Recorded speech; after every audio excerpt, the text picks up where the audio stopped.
Olá pessoal, Souza mandou uma pergunta muito interessante. Qual o impacto nos rendimentos dos títulos públicos atrelados à inflação, tendo em vista o decreto que reduz até 25% a alíquota de IPI na linha branca, que são os eletrodomésticos, né?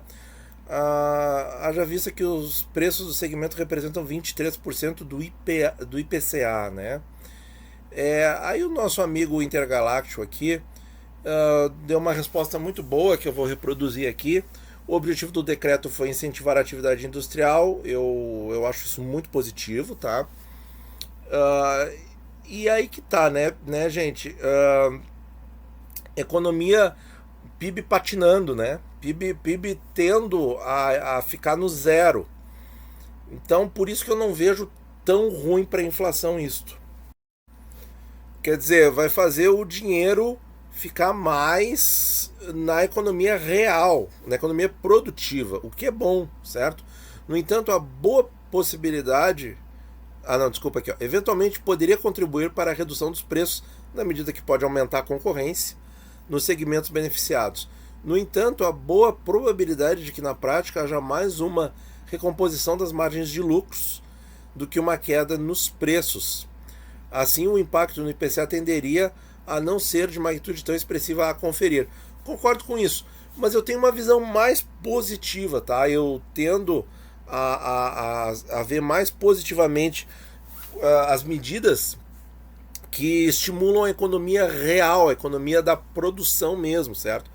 De coisas que, enfim, se tornam bens de consumo, tá? Ou, enfim, produção de bens duráveis também. Enfim, né? Vai para a economia real. Eu acho isso muito interessante, tá? E acho que mantém a roda da economia, visa manter a roda da economia girando. Eu acho que isso é muito positivo, tá? Eu não me preocuparia muito com elevações do IPCA devido a isso, tá? Eu acho que, sinceramente, não vai ser problema, não. O Rodrigo, eu invisto todos os meses 3K no Tesouro. Qual é a sua opinião? Investir no Tesouro IPCA e prefixado ou em CDB que costuma pagar mais? Qual seria a sua visão? Paga mais, mas tem risco maior. Então a minha visão, sem ser recomendação, a minha visão é tesouro direto, pessoal. Isso aí eu não tenho a menor dúvida. O Ciro manda uma pergunta para nós. Se tempo ganha de taxa? Bom, sim, tempo ganha de taxa. O que é melhor em tesouro IPCA longo?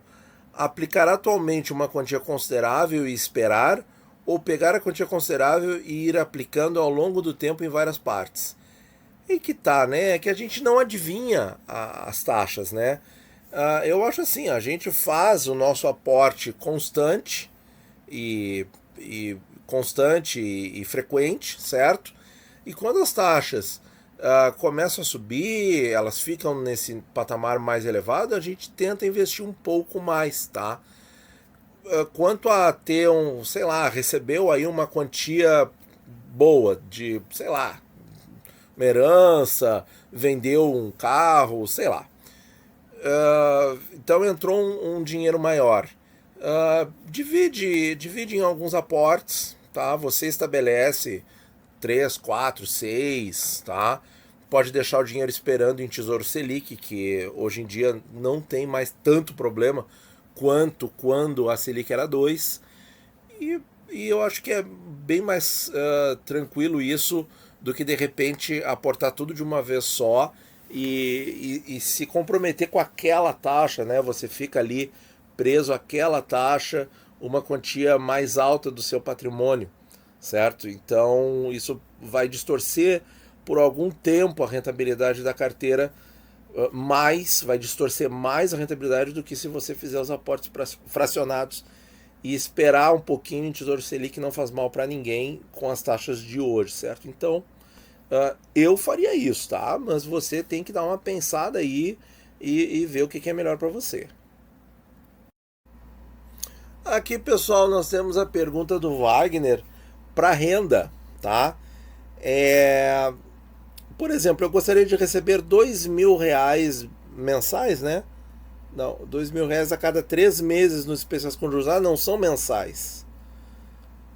Por isso eu pensei em comprar 10 títulos do 40 e 10 títulos do 55.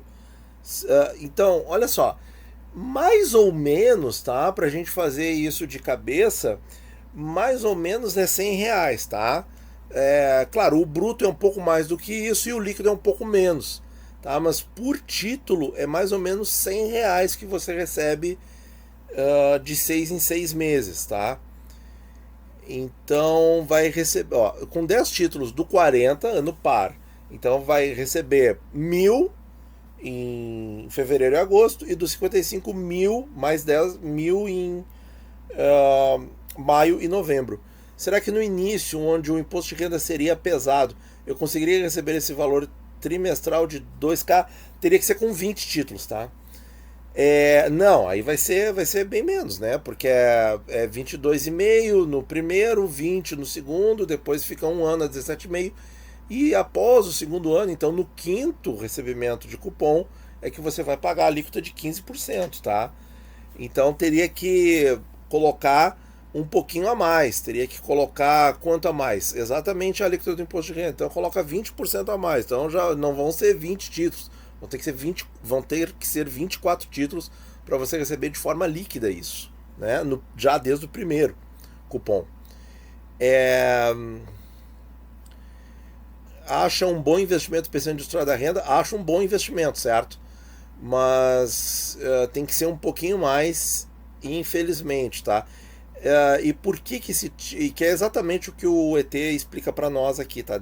Vocês podem dar uma pausa no vídeo, ler com calma que ele fez as contas todas certinhas, tá?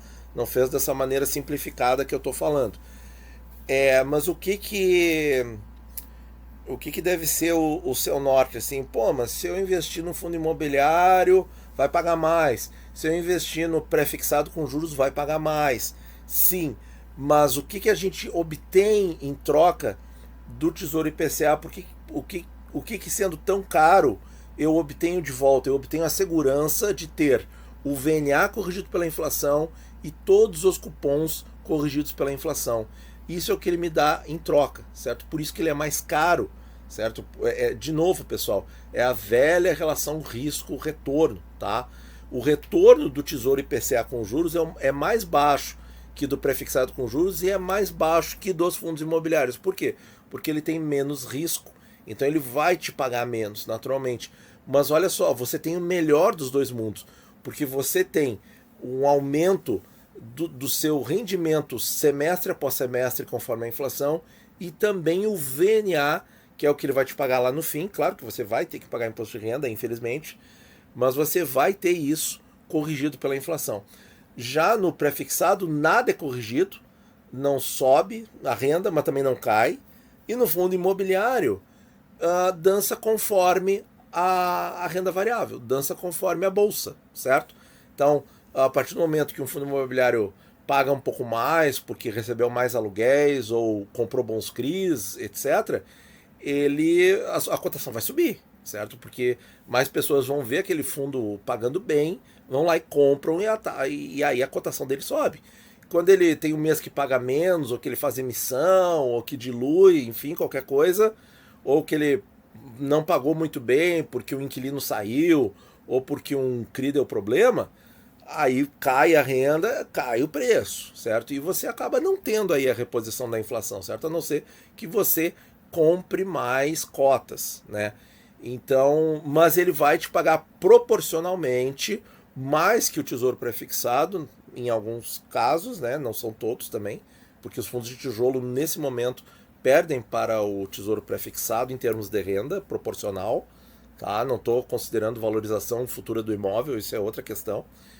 E eles vão também pagar mais proporcionalmente que o Tesouro IPCA com juros, mas o Tesouro IPCA com juros ele vai semestre após semestre pagar uma renda mais alta. Isso você pode confirmar até pela tabela. Qual tabela? Essa aqui, pessoal.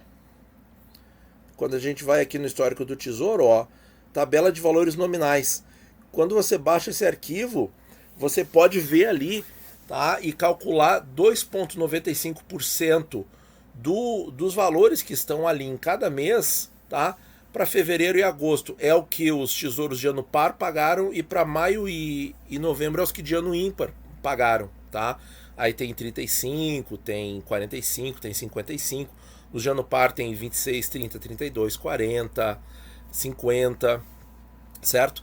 E aí você vai ver ali que está sempre aumentando. Por quê? Porque infelizmente a inflação está sempre aumentando no Brasil, né? Então ali sim você tem garantido a renda corrigida, tá? Tesouro IPCA com juros semestrais, tá? Mas qual é o problema? É um título caro e o retorno é menor que dos outros ativos, mas você vai ter tudo corrigido. Aí cabe a cada investidor fazer a sua escolha, tá certo, pessoal? Muito obrigado por ouvir e bons investimentos a todos.